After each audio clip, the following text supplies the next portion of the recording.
Así como el pecado entró en el mundo por un hombre, y por el pecado de la muerte, así la muerte pasó a todos, por cuantos todos pecamos. Y se está refiriendo a la muerte espiritual.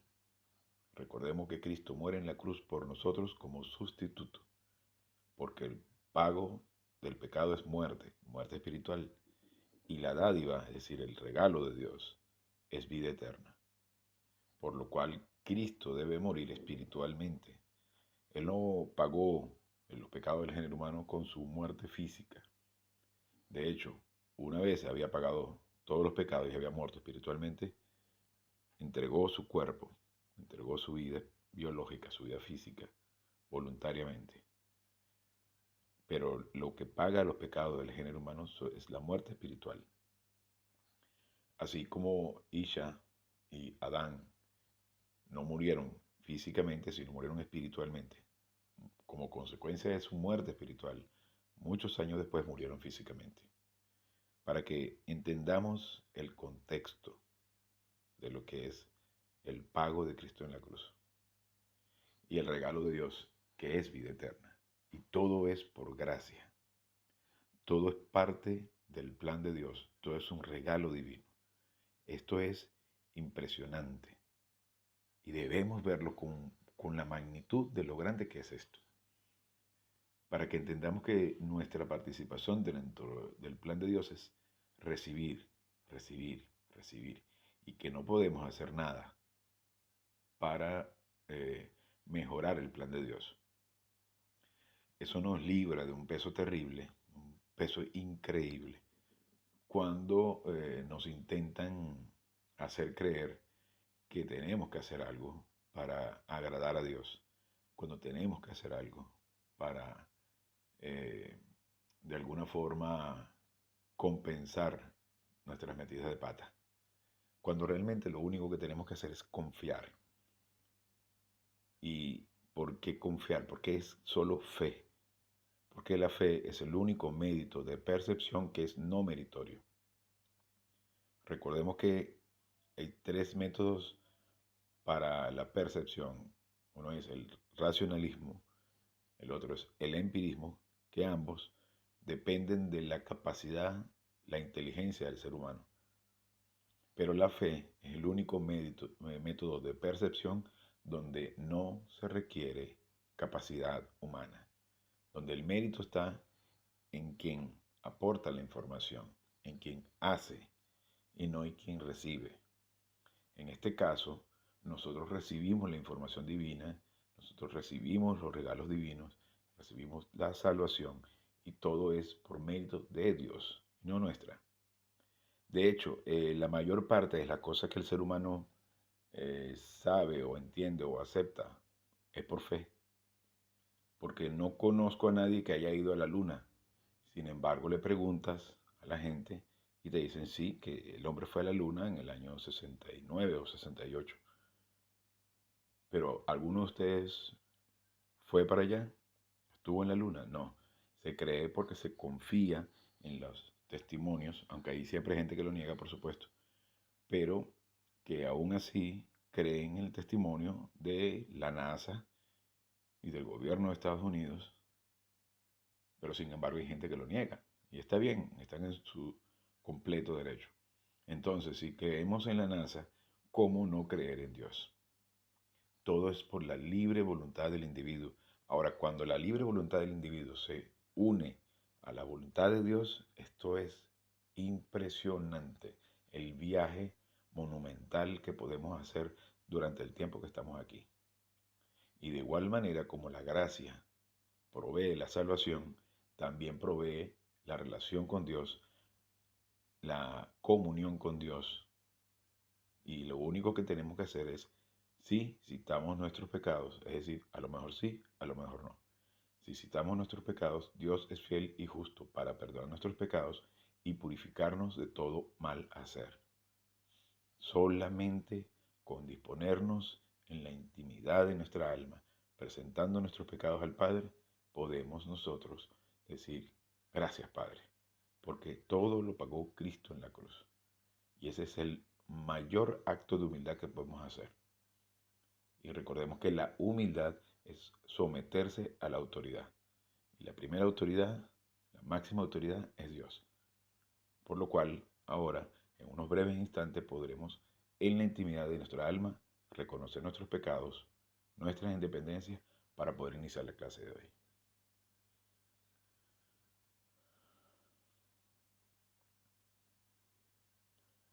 Gracias, Padre, por esta oportunidad y este maravilloso privilegio que nos das de una vez más reunirnos a estudiar tu palabra. Te pedimos que vengas a hacer claro todo esto a fin de que podamos metabolizar toda tu información para poder nosotros glorificarte a ti en el nombre de nuestra tu majestad Jesucristo. Amén. Bien, continuando con nuestro tema de la gracia, vamos a abordar ahora el tema de lo que es la gracia antes de la salvación y después de la salvación. Recordemos que la gracia de Dios provee todo, tanto para el no creyente como para el creyente. Al no creyente le provee la oportunidad de ser salvo. Por eso Cristo muere por los pecados de todo el género humano. Y luego provee una gracia post salvación. Una vez que el creyente, que la persona viene a nacer de nuevo, tiene la increíble oportunidad de crecer hasta la cima. Somos nosotros quienes lo rechazamos en nuestra arrogancia. Y es pensar que podemos hacer algo para aportarle a lo que hizo Cristo en la cruz, cuando no tenemos absolutamente nada que podamos hacer. No podemos absolutamente nada aportar a la salvación. He aquí mi hijo muy amado en quien tengo complacencia. De resto, nada de lo que nosotros podamos hacer le puede añadir a esa obra de la cruz. Igualmente tampoco podemos hacer nada para perder la salvación, porque si no hicimos nada para ganarla, mucho menos para perderla. Entonces, ¿qué es la gracia antes y después de la salvación? Hay dos categorías del género humano receptores de la política de la gracia. Punto A, la gracia es extendida al no creyente que está muerto espiritualmente. El no creyente está bajo depravación total, separación total de Dios y total incapacidad para hacer algo para ganar la aprobación de Dios. Puede ser una persona que se comporte muy bien, puede ser un muy buen ciudadano, pagar sus impuestos, ser muy correcto en su trabajo, cumplir con las leyes, tener una bonita familia, ser muy próspero, tener muchos actos de buena voluntad hacia el desprotegido, pero eso no impresiona a Dios. Eso no hace posible que esa persona tenga la salvación. No es nada de lo que tenga que depender de nosotros. Estamos aquí para recibir, para descansar en lo que Dios hizo y no en lo que nosotros podemos hacer. Entonces, para eso es que tenemos que ver la gracia común. La gracia común es esa obra de Dios para todo el género humano. Y la gracia eficaz es cuando el individuo, apropiándose de ese regalo, aceptando ese regalo de la salvación, recibe la gracia eficaz.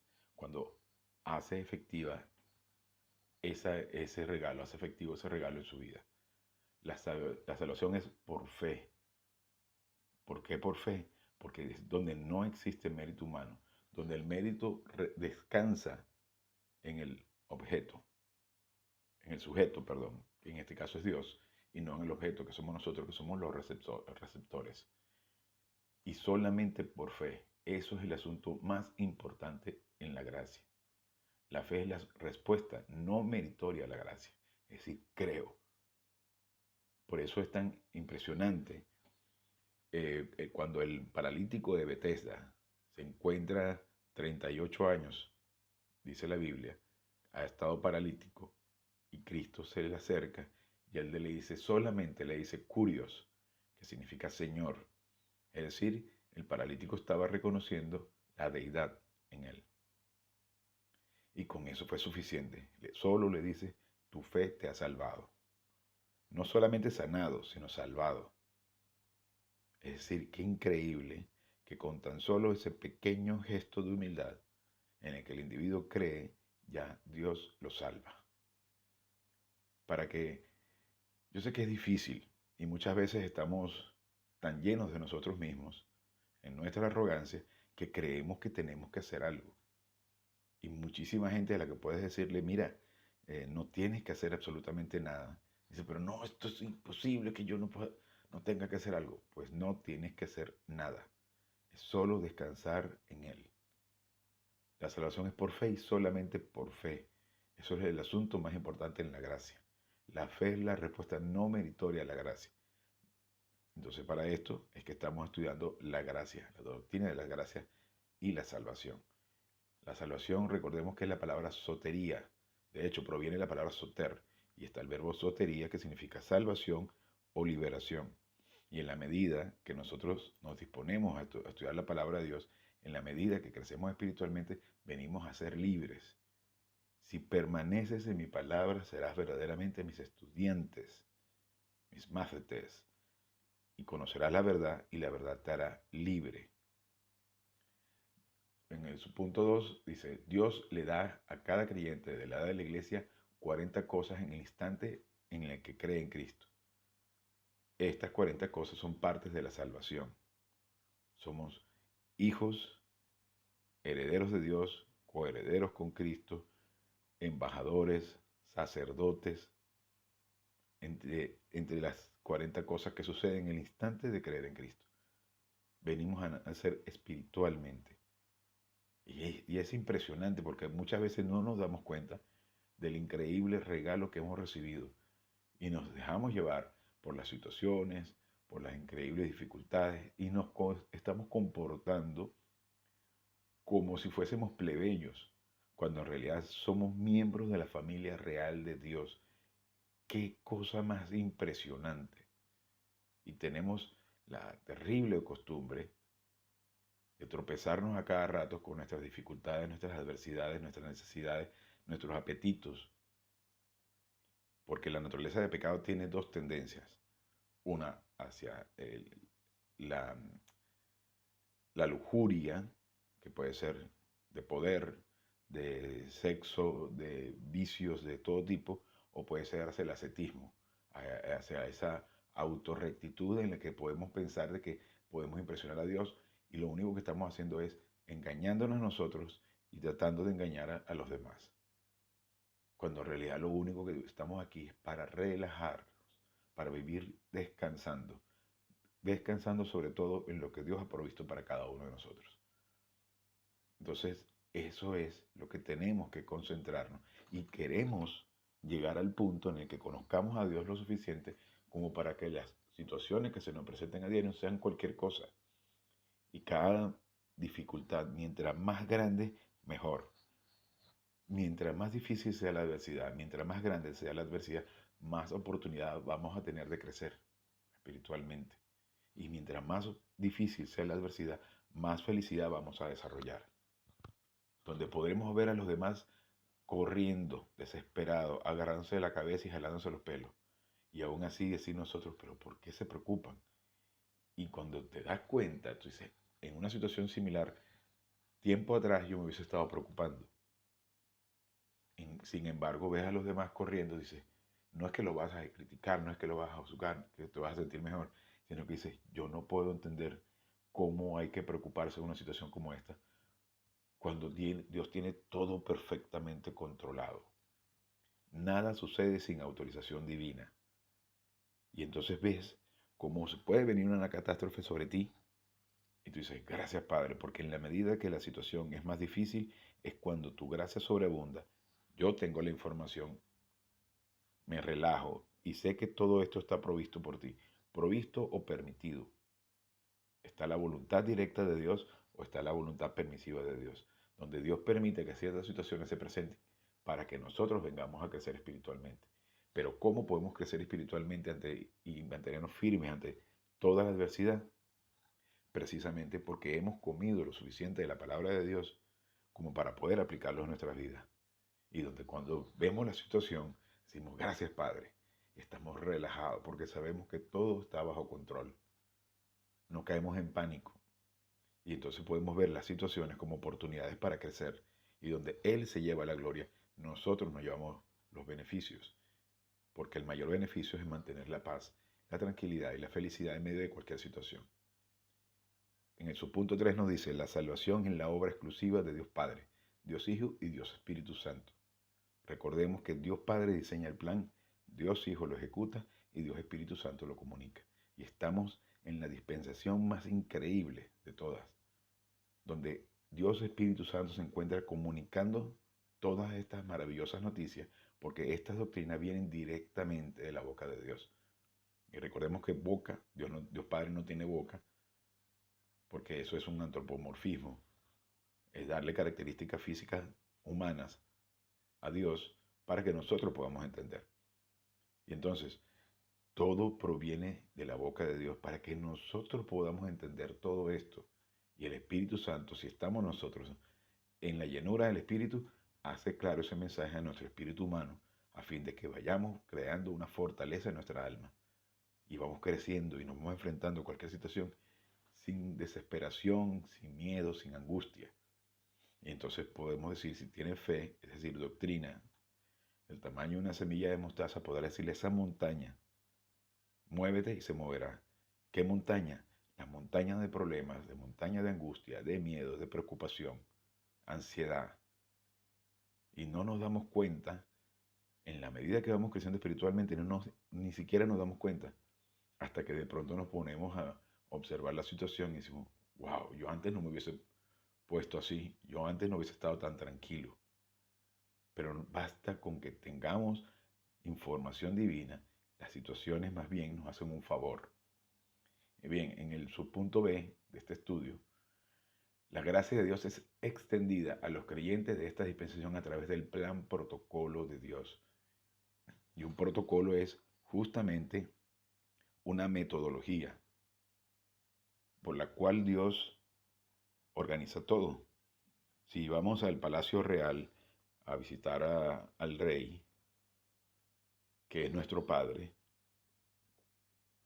tenemos que comportarnos de cierta manera, con cierta etiqueta, porque hay cierto comportamiento de la familia real.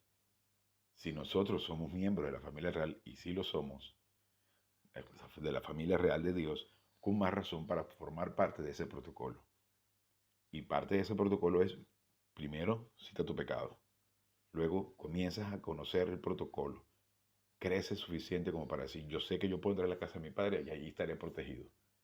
Y tenemos la invitación de conformar un edificio en nuestra alma para que nada de las circunstancias nos afecte. Sabemos entonces, podemos descansar en la doctrina que tenemos residente en nuestra alma y podemos actuar en función del protocolo, para que veamos lo increíble, lo hermoso y lo impresionante que puede ser todo esto. Bajo la primera categoría, la gracia es todo lo que Dios es libre para hacer por el género humano en las bases de la obra salvadora de Cristo en la cruz. De este punto tenemos un subpunto A. Dios es libre para hacer ciertas cosas para que el que está muerto espiritualmente, para el que está muerto espiritualmente, pues éste está muerto espiritualmente y no puede hacer nada para ganar la aprobación de Dios. Así que, por más amable, bondadosa que sea una persona, haciendo donativos, construyendo pozos de agua en África, alimentando a los enfermos, haciendo cualquier cosa, por muy buena obra que sea, que está bien, pero no tiene nada que ver con Dios. Eso no hace que Dios lo vea mejor. Y he escuchado mucho esa expresión, oye, se ganó el cielo. Ok, muy buena persona, pero eso no impresiona a Dios. Entonces dice, Dios es libre de hacer ciertas cosas para el que está muerto espiritualmente. La salvación es la obra de Dios en su totalidad. El género humano y sus obras están excluidas. Su punto 3, bajo la segunda categoría, la gracia después de la salvación es extendida a cada creyente en Cristo. Bajo esta categoría, la gracia es todo lo que Dios es libre para hacer por todos y cada uno de los creyentes de la edad de la iglesia sin comprometer su esencia. Dios no puede bendecir al género humano o al no creyente sin haber tenido una base para bendecirlo, porque no puede contradecir su esencia. Él no puede perdonar a todo el género humano sin que Cristo hubiese venido a la cruz. Es imposible, porque la justicia de Dios demanda pago. Lo que la rectitud de Dios demanda, la justicia de Dios ejecuta, por lo cual no puede perdonar al género humano solo porque es bueno, solo porque lo ama. Se requería el pago. De la misma forma, todo lo que está sucediendo en el mundo es porque Dios lo permite, y lo está permitiendo por una razón, que es que vuelvan a verlo.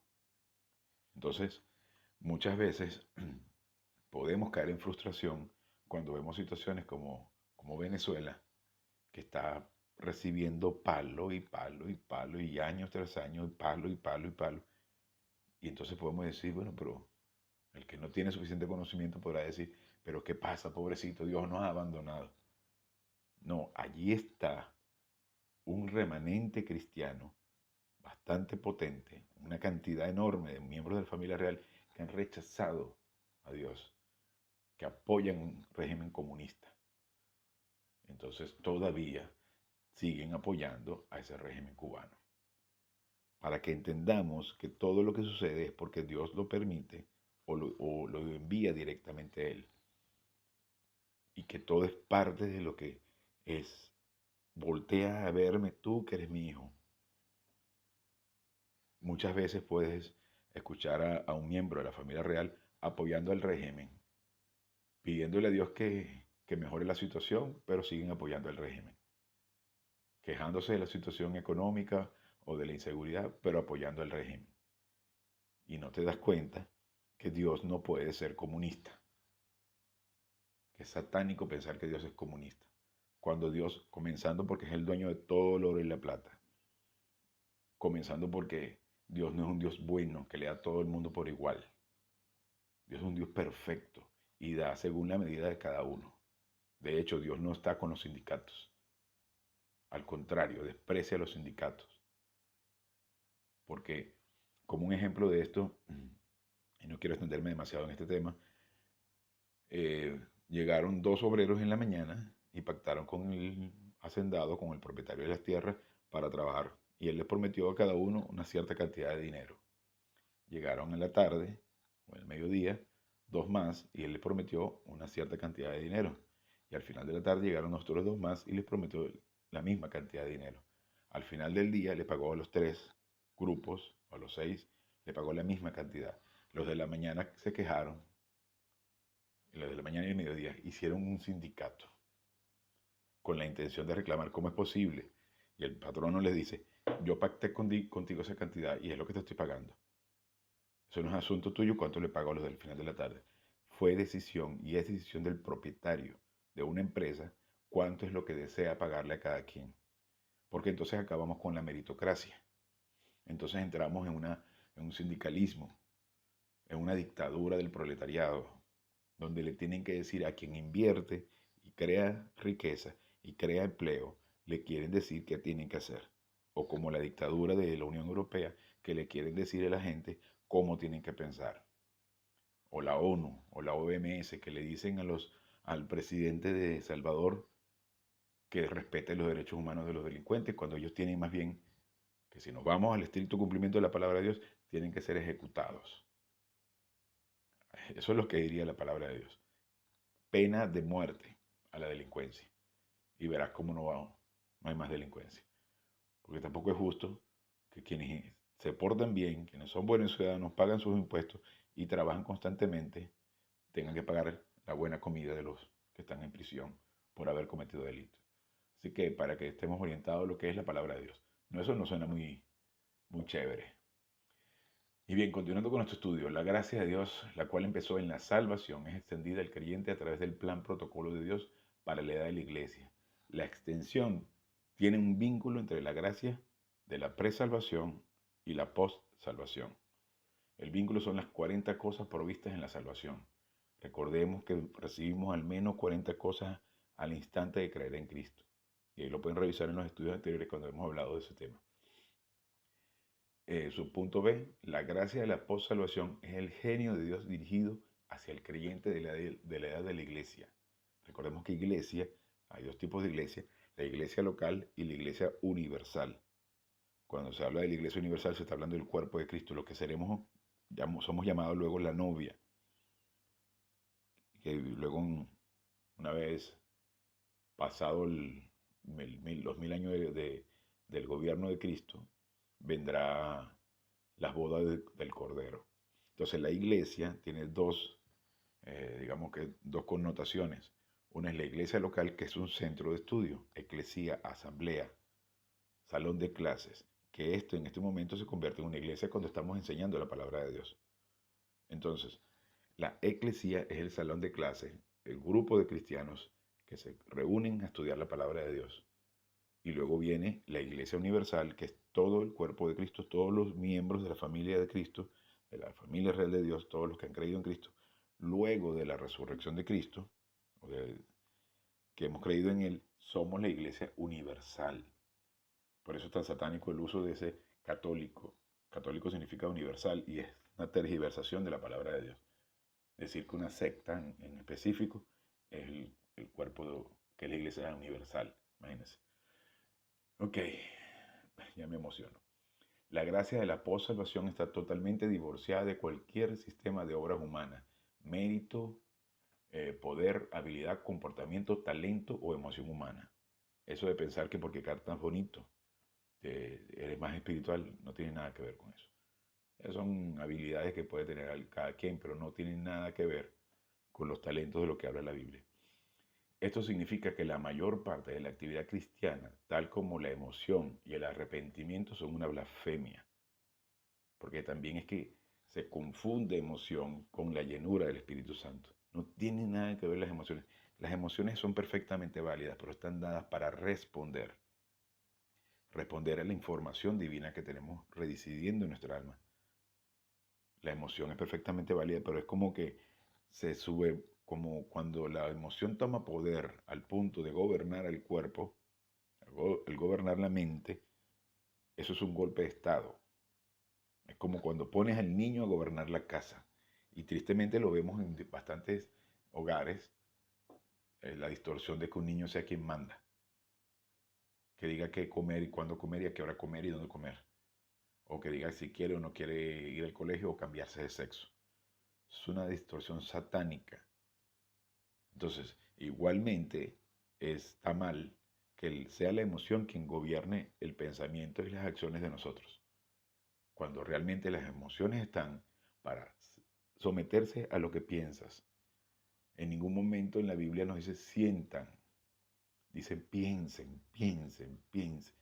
Y debemos concentrarnos en pensar el punto de vista divino y no el punto de vista humano, no el punto de vista cósmico. No es lo que a mí me parece.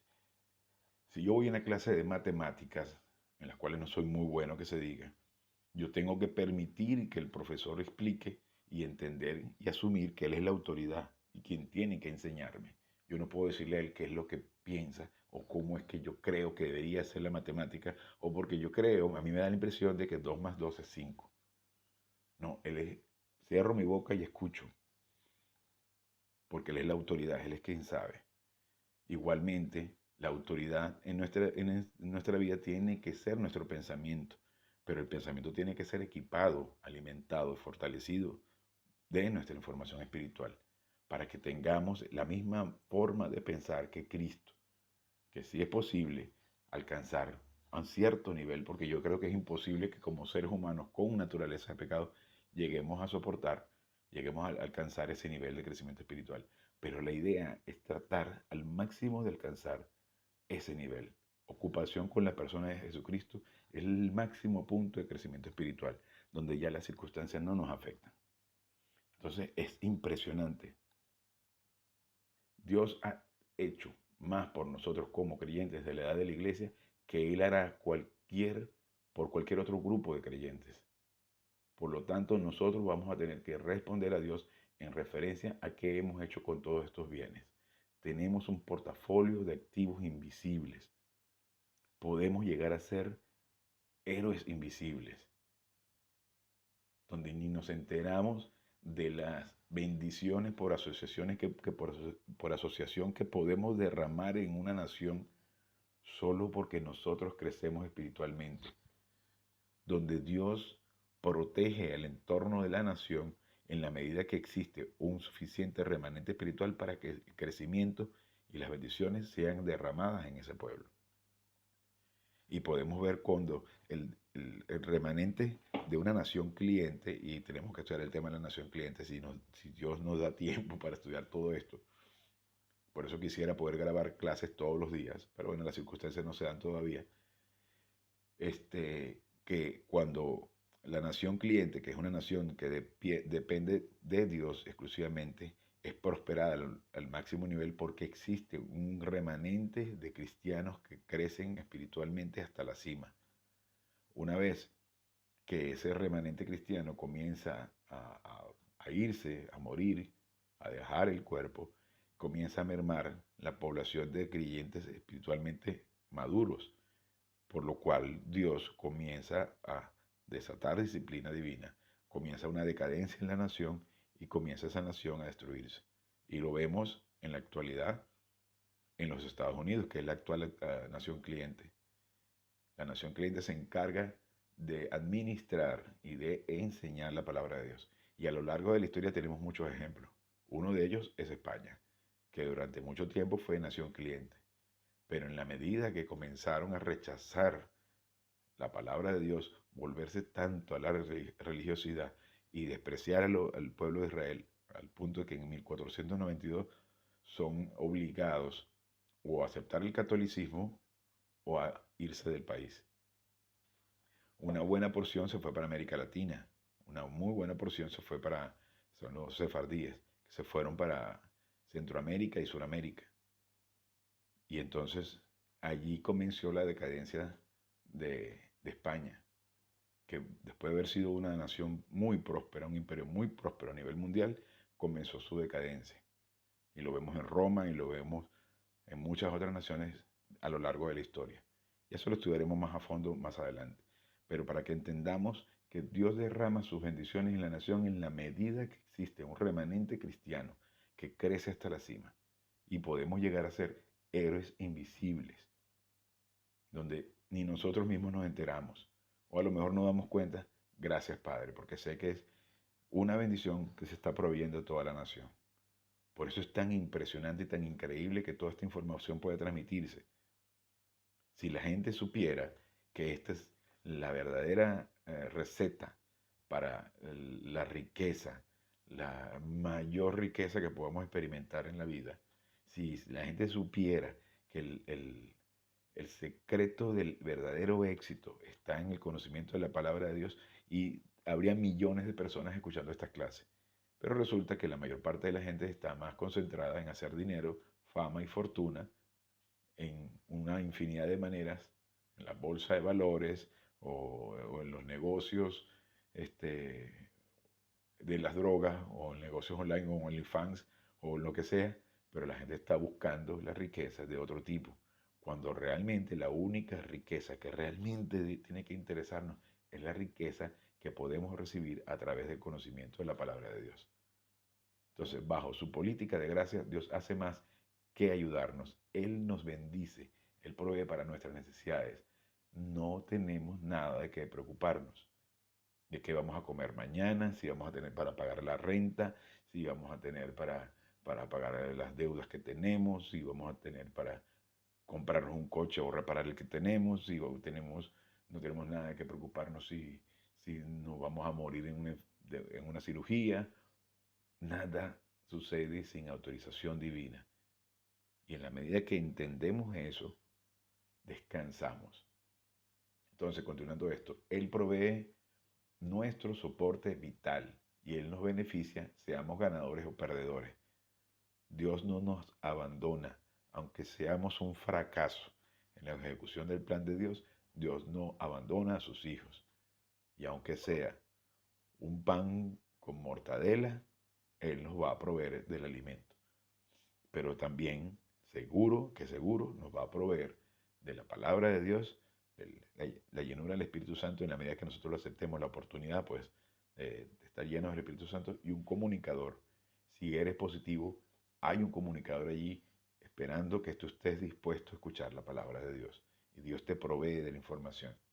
Ahora, si eres negativo, Dios no tiene ninguna obligación de oponerte la oportunidad, porque ya lo sabe. La misma justicia de Dios que juzgó a nuestros pecados en la cruz, también envía bendiciones a la rectitud de Dios que habita el creyente, pues éste recibe la rectitud de Dios en el instante que cree en Cristo. Imagínense el increíble regalo. Dios no puede contradecirse. Entonces, al punto de que bendice al menos de lo que es la gracia logística. ¿Qué es la gracia logística? La logística es una ciencia militar que hoy en día se aplica a la logística en muchísimos ámbitos, sobre todo en la industria y en el transporte, pero el tema de la logística originalmente era una ciencia militar para proveer de lo elemental a los ejércitos. Es decir, el arma, el uniforme, el chaleco, la granada, el equipamiento, lo mínimo, lo esencial para el funcionamiento de una fuerza militar. Dios nos provee de todo lo necesario para que nosotros podamos seguir respirando y sobre todo para ir alimentándonos de la palabra de Dios a fin de que podamos ser poderosos, fuertes y que podamos enfrentarnos a cualquier situación.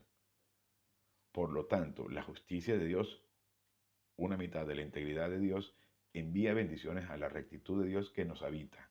La otra mitad de la integridad divina. La otra mitad es la integridad divina. Esto es totalmente gracia. Nosotros no ganamos o merecemos ninguno de los beneficios. Tenemos todo a nuestra disposición en la medida que nosotros nos damos cuenta de eso y comenzamos a alimentarnos, comenzamos a desarrollar y entender quiénes somos para Dios. Así que no tiene que importarnos para nada lo que somos para la gente. Y tristemente pasamos buena parte de nuestro tiempo preocupados por lo que la gente pensará, por lo que la gente verá, o porque la gente piensa de nosotros, cuando no tiene que importarnos cómo la gente nos ve. Que si no tienes un trabajo, que si no tienes dinero, que si tu carro es una chatarra, que si no tienes en dónde caerte muerto, o andas con ropa vieja, ¿qué te importa cómo la gente te ve? Tiene que importarte cómo Dios te ve. Y te ve blanco como la nieve, te ve como lo más precioso que puede haber, porque su Hijo muy amado, en quien tiene complacencia, murió por ti en la cruz. Y eso es lo que realmente es importante. Escrituras. Romanos 5:8. Pero Dios demuestra su propio amor, amor impersonal, por supuesto, porque Dios ama impersonalmente a todo el género humano, donde la virtud descansa en Él, de ese amor, no en lo agradables que podamos ser nosotros, o lo despreciables que podamos ser. Pero Dios demuestra su propio amor, amor impersonal, hacia nosotros, en que mientras éramos pecadores, estamos muertos, Cristo murió espiritualmente como sustituto, es decir, tomando nuestro lugar por nosotros, miembros del género humano. Cristo murió como un sustituto por nosotros. La preposición griega huper más el genitivo plural de ventaja indica que es para nuestro beneficio que Cristo vino a ser un sustituto por nosotros.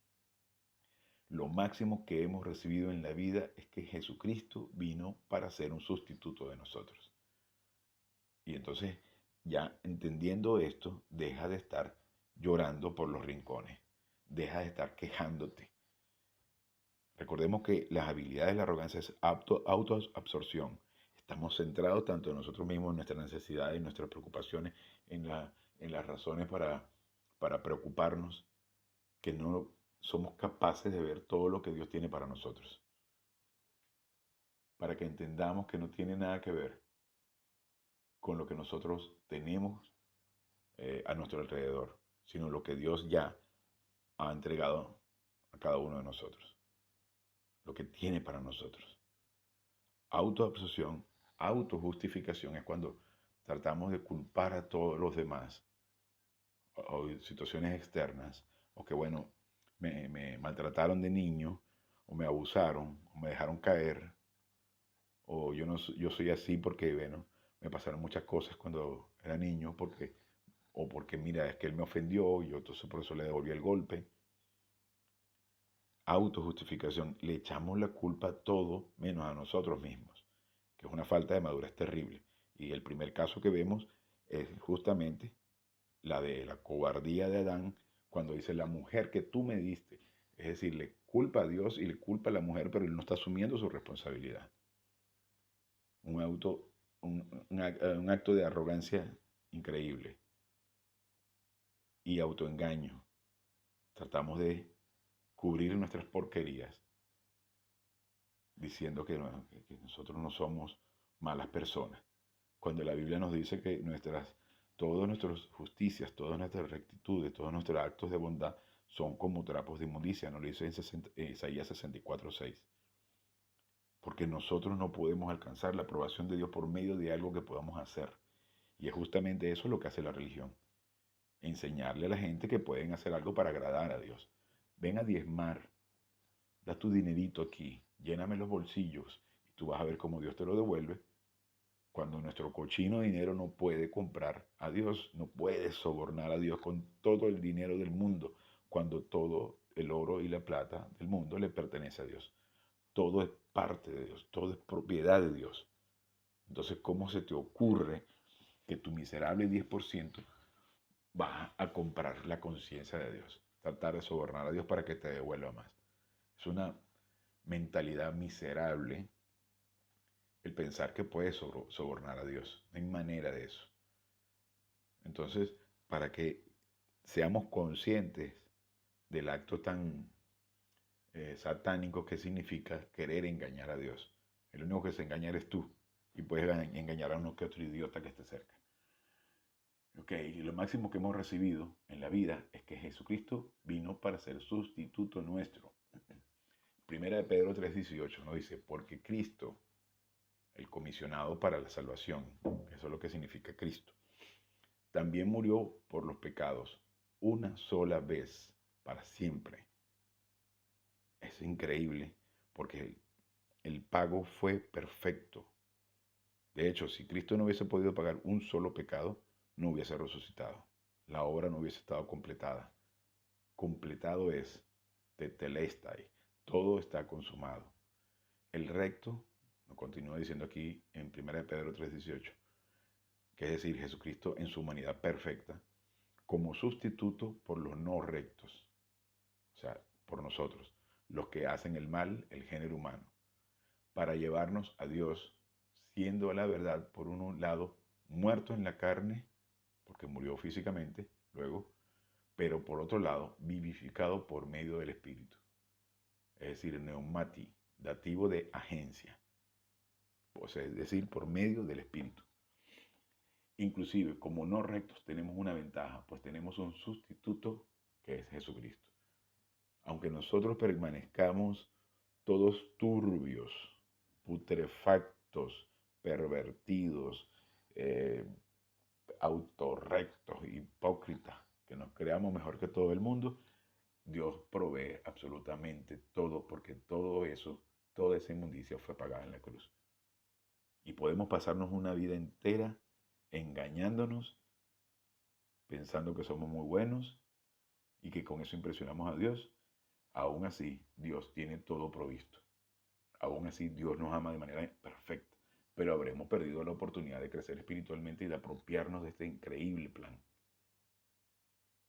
Porque podemos pasar la vida portándonos muy bien y somos perfectamente infelices, sin apropiarnos del increíble regalo de Dios. Jesucristo nos trae a Dios, nos muestra su promesa, bautismo, obras, el dejar el hacer algo en particular. Es increíble que nosotros tengamos la bendición de poder vivir una vida sin tener que hacer nada. Una vida de plenitud, plero o llenar una deficiencia. Y esa deficiencia en nuestra alma la llenamos con el punto de vista divino. Y toda la basura del punto de vista humano va saliendo en la medida que nos alimentamos del punto de vista divino. Y tenemos una vida de relax. Atentos, eso sí, pero de relax. Estamos como un soldado bien equipado, con su arma bien cargada, listo para cualquier tentación, defenderse de ella. Pero estamos relajados porque confiamos en el entrenamiento que hemos recibido para que seamos conscientes de todo esto. Y en 1 de Pedro 2:24, Él llevó todos nuestros pecados en su propio cuerpo, es decir, en su humanidad, sobre el madero, a fin de que nosotros, habiendo muerto para los pecados, vivamos para la rectitud. Ahí está, la rectitud. Por sus heridas en que ustedes fueron sanados. Fueron las heridas, sobre todo las heridas espirituales, las que no sanaron, las que nos dieron la oportunidad de estar concentrados en Dios, para primero ser salvos, por supuesto, pero concentrados en Dios, a fin de que alcancemos la meta. Al que no conoció pecado, porque nunca pecó, por nosotros, el género humano, fue hecho pecado. Todos los pecados fueron vaciados y fue juzgado por ellos como sustituto, es decir, porque tomó nuestro lugar, para que nosotros viniéramos a hacer la rectitud de Dios, porque ahora compartimos la rectitud de Dios en Él, es decir, por el bautismo del Espíritu Santo, introducidos en Cristo. Recordemos que el bautismo es identificación. Al momento que nosotros somos bautizados, y no necesariamente con agua, sino que nos identificamos con lo que Él hizo en la cruz. Por eso es que el bautismo, el acto como tal, el ritual como tal de introducir a alguien en el agua no era más que una manera de enseñar, así como fueron los sacrificios de animales en el Antiguo Testamento. Era una forma de enseñar lo que sucedería en la cruz. Muerte, sepultura y resurrección. Y nosotros, aunque no recibamos ni una gota de agua, estamos siendo bautizados al instante que estamos creyendo en Cristo. Porque estamos siendo identificados, sellados con la obra de Cristo en la cruz.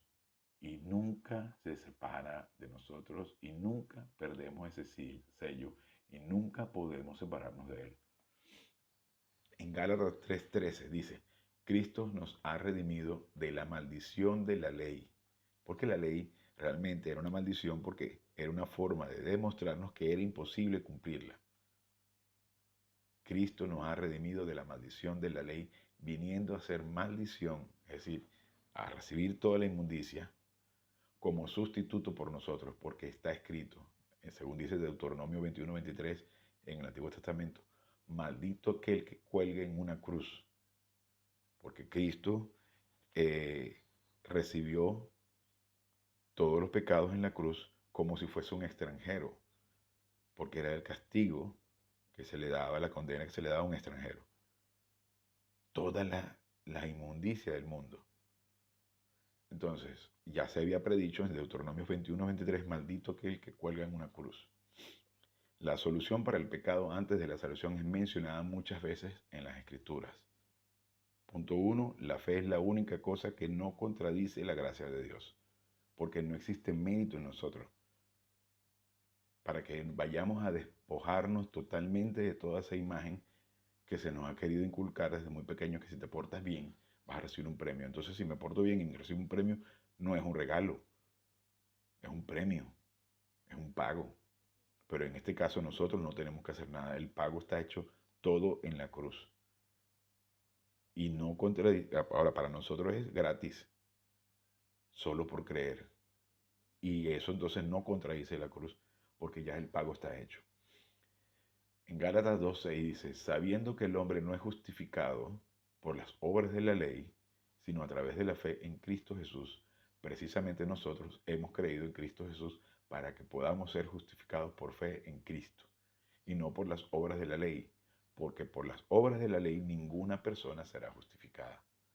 En Juan 3:16 dice, porque vean, cláusula de propósito, es decir, presten atención. El Dios Padre, amó al mundo, es decir, a todo el género humano, desde Hitler hasta la abuelita más tierna, a todo el género humano. Dios amó al mundo tanto, que es un adverbio de grado, es decir, de intensidad, con el resultado, que es una cláusula de resultado, de propósito. Él dio a su Hijo, el nacido en forma única, el monogenés, el único engendrado por el Espíritu Santo, el único donde no hubo intervención masculina, que es la unión hipostática, humanidad verdadera, deidad indisminuida, el único que podía pagar el rescate de los que estábamos en el mercado de esclavos, porque solo un hombre libre puede pagar el precio de un hombre que es un esclavo, a fin de que, cláusula de resultado, todos, cualquier número de seres humanos que en Él creen, que es Jesucristo, por supuesto, absolutamente nunca perecerán, nunca, nunca perecerán, sino que tendrán vida eterna. Para que también seamos conscientes que no hay manera alguna que podamos anular esto. No existe manera alguna que podamos anular la salvación, porque la obra de Cristo en la cruz es perfecta. Continuando entonces, porque nos dice en Juan 3:18, el que cree en Él, en Jesucristo, no es condenado. Y no significa que si cometes un delito no vayas a ir a la cárcel. Tienes que pagar las consecuencias. Está refiriendo a la salvación. El nacido en forma única no es condenado, o sea, perdón, volviendo aquí, el que cree en Él, en Jesucristo, no es condenado, es decir, no estará en el juicio final, porque nosotros como miembros de la familia real no vamos a ir al juicio final, a eso les corresponde al no creyente. Nosotros pasaremos por el estrado de evaluación, que es decir, si recibiremos o no recibiremos condecoraciones y de todos modos será el último instante de vergüenza donde nos preguntará qué hiciste con la vida espiritual que te regalé. El que cree en Cristo no será condenado, no es condenado. Es decir, no estará en el juicio final. Pero el que no cree en Él ya ha sido condenado. Es aquella persona que se mantuvo muerto espiritualmente porque estuvo muerto, nunca creyó. Porque no ha creído en la persona del Hijo, en el nombre, perdón, de la persona del Hijo nacido de Dios, el nacido en forma única, que fue el embarazo y nacimiento de virgen. En el punto 5, continuando con nuestro tema, en Juan 11:25, dice, Jesús le dijo a ella, yo soy la resurrección y la vida. El que cree en mí, aunque muera, vivirá. Es decir, aunque muera físicamente, vivirá espiritualmente. Y en 1 Juan 5:11 al 13 nos dice, de hecho, este es el testimonio, que Dios nos ha dado vida eterna, la vida de Dios, y esta vida está en su Hijo, en Jesucristo, solo por creer en Cristo. Y en 1 Juan 5:12, el que tiene al Hijo tiene la vida eterna. El que no tiene el Hijo de Dios no tiene la vida. Solo con creer en Cristo. Porque cuando nos dice que ancho es el camino a la perdición y angosto el que lleva a la salvación, es porque está diciendo no es que sea angosto porque sea estrecho o incómodo. Está diciendo que uno solo es, que es Cristo. Solo por creer en Cristo. Y 1 Juan 5:13. Estas cosas les he escrito a ustedes, que crean en la persona del Hijo de Dios, a fin de que ustedes conozcan que ustedes tienen la vida eterna. Para que entendamos que estamos aquí para descansar en la provisión divina y que todo ha sido hecho por Él para nosotros, para nuestro beneficio. Y vivamos una vida de tranquilidad, de relax total, que todo ha sido provisto por Dios y que los 7 compartimientos de nuestra alma estén repletos del punto de vista divino. Marco de referencia, centro de memoria, centro de vocabulario, centro de normas estándar, centro de categoría, momentum y sabiduría. Los 7 compartimientos de nuestra alma repletas del punto de vista divino y llegar al punto de pensar como Cristo pensó, como Cristo piensa. Esto es increíble. Pero para eso también tenemos que tomar en consideración que está nuestra voluntad. Si queremos o lo rechazamos, si lo aceptamos o lo rechazamos, si queremos o no queremos. Ahí está. La provisión divina de la palabra está allí para que nosotros dispongamos entonces de nuestra voluntad si queremos aceptarlo o no queremos aceptarlo. He allí el secreto de la humildad y la madurez, aceptar la autoridad de Dios y reconocer nuestro fracaso, pero orientándonos siempre hacia la palabra de Dios, dejando los errores cometidos atrás, que Dios se olvida de ellos, que lo arroja al fondo del mar y nosotros orientándonos hacia lo que está delante, que es el premio de supremo llamamiento, que es en Cristo Jesús, Señor nuestro. Y con esto terminamos la clase de hoy. Gracias, Padre, por esta oportunidad y este increíble privilegio que nos das de poder estudiar tu plan. Te pedimos que vengas a hacer claro todo esto para la honra y la gloria de su majestad Jesucristo. Amén.